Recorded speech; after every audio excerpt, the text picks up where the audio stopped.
ऐसे सामाजिक मंच पर ऐसे लोग जो समाज की आवाज नहीं उठा सकते, मैं कहना चाहता हूं अपने समाज के लोगों से, ऐसे लोगों को फूल पहनाने बंद कर दो, माला पहनानी बंद कर दो, मंच देना बंद कर दो, ऐसे लोगों की मीटिंग में जाना बंद कर दो जो आपकी आवाज को संसद में ना उठाते हो, आपके दर्द को अपना दर्द ना समझते हो। बाबा साहब अंबेडकर का संविधान है ये, और संविधान यात्रा अगर राजपथ पर नहीं निकलेगी तो कहां निकलेगी? अगर अंबेडकर वादियों को राजपथ पर भी संविधान यात्रा निकालने से रोका जाएगा तो मुझे लगता है सरकार को उसकी भारी कीमत भी चुकानी पड़ेगी। और अंबेडकरवादी ईंट का जवाब पत्थर से देने के लिए पूरी तरह सक्षम है। जब जब आपकी शक्ति बनती है तो देश का सिस्टम उससे घबराता है, क्योंकि सिस्टम बड़ा कमजोर है। नाबालिग युवती को नौशाहजारा खेत में ले जाकर दर्द की हुई है, बीजेपी की सरकार में लगातार हो रहा है और वो बेटी बचाओ बेटी पढ़ाओ की बात कर रहे हैं, क्या कहना चाहेंगे आप? देखिए, अत्याचार चरम सीमा पर है और सरकारों का नियंत्रण ना के बराबर है, बल्कि मैं कहूँगा कि सरकारों का एक जो हौसला है ऐसे तत्वों को बढ़ाने में सरकार पूरा अपना रोल अदा कर रही है। ऐसा कभी नहीं देखा गया भारत के इतिहास में। बलात्कारी बलात्कार करके भाग जाता था, कभी वीडियो बना करके वीडियो नहीं डालता था। पेशाब पिला करके कोई आदमी उसका वीडियो बनाकर वीडियो नहीं डालता था। लेकिन आज जो हालत है, देश की सरकारों का समर्थन ऐसे तत्वों के साथ है कि वो लोग सरेआम जूतियों में पेशाब पिला रहे हैं, हमारे लोगों में पेशाब कर रहे हैं, बेटियों के साथ रेप कर रहे हैं और उसका वीडियो बना के डाल रहे हैं। ये स्थिति बहुत ही, मैं कहूँगा कि हमारे भारत के राष्ट्र के लिए बहुत ही खतरनाक हालात ये पैदा हुए हैं। सरकारों ने अगर संज्ञान नहीं लिया और सरकारों ने बाबा साहब अम्बेडकर के बनाए हुए संविधान के अनुसार अगर अपनी जिम्मेदारियों का निर्वाह करके ऐसे लोगों को सबक नहीं सिखाया, अगर कानून व्यवस्था को चुस्त दुरुस्त नहीं किया, तो मुझे लगता है कि 2 अप्रैल 2018 इस भारत में रिपीट होने से शायद को रोक नहीं सकता।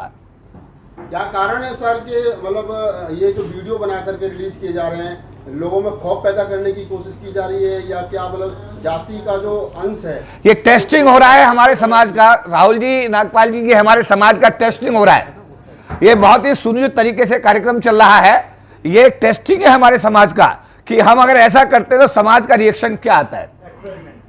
क्या हम लोग उसमें अपना, समझ बात आप? तो ये एक सुनियोजित तरीके से साजिश है इस देश की मनुवादी व्यवस्था की, और व्यवस्था में सरकार का पूरा समर्थन ऐसे तत्वों के साथ है जो बहुत ही घातक और बहुत खतरनाक है। इसीलिए मैं अपने समाज के 1/4 आबादी जो अनुसूचित जाति जनजाति समाज का हमारा है, आप जातियों के बंधन से बिल्कुल अलग हो जाओ, आप पार्टियों के बंधन से टूट जाओ, संगठनों के बंधन से अलग हो जाओ और आप एकजुट होकर के आने वाले लोकसभा 2024 का जो लोकसभा चुनाव आ रहा है उसके अंदर अपने अम्बेडकरवादियों को ढूंढो, जो बाबा साहब के लिए उनको ढूंढो, जो आपके मिशन के लिए काम करे ऐसे लोगों को ढूंढो और कोशिश करो कि 131 जो ये जा रहे हैं पार्टियों के, मैं कहूँगा कि पार्टियों के ये जो अगर उनको बंधुआ भी कह दिया जाए तो ज़्यादा अतिशयोक्ति नहीं होगी, क्योंकि उन्हें समाज का दर्द दिखता ही नहीं है। अगर आपको याद होगा कि 2 अप्रैल 2018 का आंदोलन हो रहा था पार्लियामेंट स्ट्रीट पर, आप सब लोग कवर कर रहे थे, एक सांसद वहां पर आ गए, उनसे हमने पूछा कि हमारे भाई जेल में बंद है चंद्रशेखर आजाद, उसको हाईकोर्ट इलाहाबाद ने जमानत दे दी, उसके बाद भी आपकी सरकार ने रासुका लगाकर उसको जेल में बंद कर रखा है। तो हमने उनसे पूछा कि क्या आपने संसद में आवाज उठाई,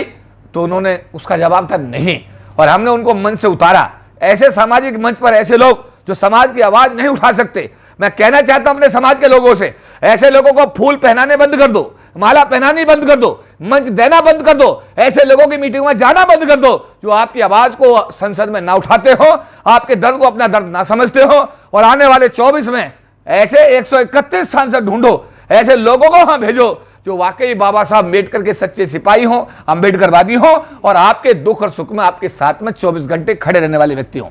सर, देखा जा रहा है कि जो भी बहुजन समाज के कार्यक्रम होते हैं उसमें प्रशासन जो है वो बहुजन समाज के प्रोग्रामों में अनुमति नहीं दे रहा, ऐसा क्यों? आपके ताकत में हुआ सब जो के शहीद थे बहुजन उसको नहीं दिया गया, जो अपने पैसे से लोगों ने आपकी संगठनात्मक शक्ति जब बनती है तो देश का सिस्टम उससे घबराता है। जब जब आपकी शक्ति बनती है तो देश का सिस्टम उससे घबराता है, क्योंकि सिस्टम बड़ा कमजोर है। आज क्या हो रहा है कि अगर हम लोंगा सराय गांव में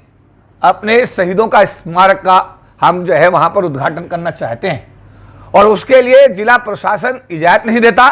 और ऊपर से जो टेंट वहां लगाए उनको फाड़ देता है। लोगों को वहां पर जो है, जो टेंट लगाने वाले लोग हैं उनको पुलिस ठाके ले जाती है। मुझे लगता है कि अगर हमारे शहीदों के स्मारक के बारे में उत्तर प्रदेश की सरकार ने ये जो कदम है, इसकी मैं महासंघ के राष्ट्रीय प्रधान महासचिव होने के नाते घोर भर्त्सना करता हूं। उत्तर प्रदेश सरकार की मैं घोर भर्त्सना करता हूं, और ये मांग करता हूं कि ये जो स्मारक है इसका विधिवत रूप से पूरे देश के लोगों को मैं आह्वान करता हूं कि सरकार की इजाजत मिले ना मिले, ये हमारा संवैधानिक अधिकार सरकार से छीन नहीं सकती। मैं चाहूंगा कि एक डेट तय हो, चाहे 26 नवंबर ही तय हो, और उस दिन हमें अपने शहीदी स्मारक, जो हमारे शहीदों की याद में स्मारक बने हैं, हमारे पूरे विश्व के लोगों को, पूरे देश के अम्बेडकरवादियों को वहां जाकर के अपनी एकता का, एकजुटता का एहसास करा करके, और जो हमारे शहीद हुए उनको अपने श्रद्धासुमन अर्पित करने चाहिए। सर, आपने 26 नवंबर के लिए इंडिया गेट से एक रैली का आयोजन का आदेश किया है, क्या उसके लिए भी आपको परमिशन मिलेगी कि नहीं? पिछली बार जो आपने परमिशन ली थी वो 18 बार कैंसिल हुई थी। देखिए, जहां तक अभी हमने कहा कि अभी जो हमारा बुलंदशहर का गांव है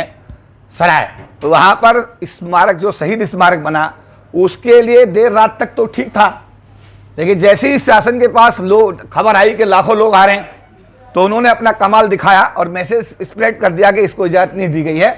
और रात को उन्होंने पुलिस से तांडव कराया। जो अभी आपने कहा, बाबा साहब अंबेडकर का संविधान है ये, उस दिन भी 18 बार हमारी जो है,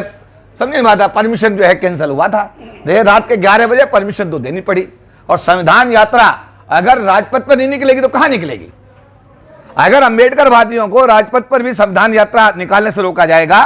तो मुझे लगता है सरकार को उसकी भारी कीमत भी चुकानी पड़ेगी, और अंबेडकरवादी ईंट का जवाब पत्थर से देने के लिए पूरी तरह सक्षम है। और 24 में अगर ऐसा हुआ तो 24 में इसका जवाब भी हमारे समाज के लोग इस सरकार को देने का काम करेंगे। एक पीएम के सलाहकार जो हैं वो बार बार कुछ ट्वीट कर रहे हैं, कुछ बातें कर रहे हैं कि संविधान को हम बदल के रहेंगे, तो क्या संविधान बदलेगा या नहीं? देखिए, सपने देखना सबका अधिकार है, चाहे प्रधानमंत्री का सलाहकार है और चाहे कोई ए है या जेड है, हर आदमी सपने देख सकता है। लेकिन मैं ये कह सकता हूं एक सामाजिक कार्यकर्ता होने के नाते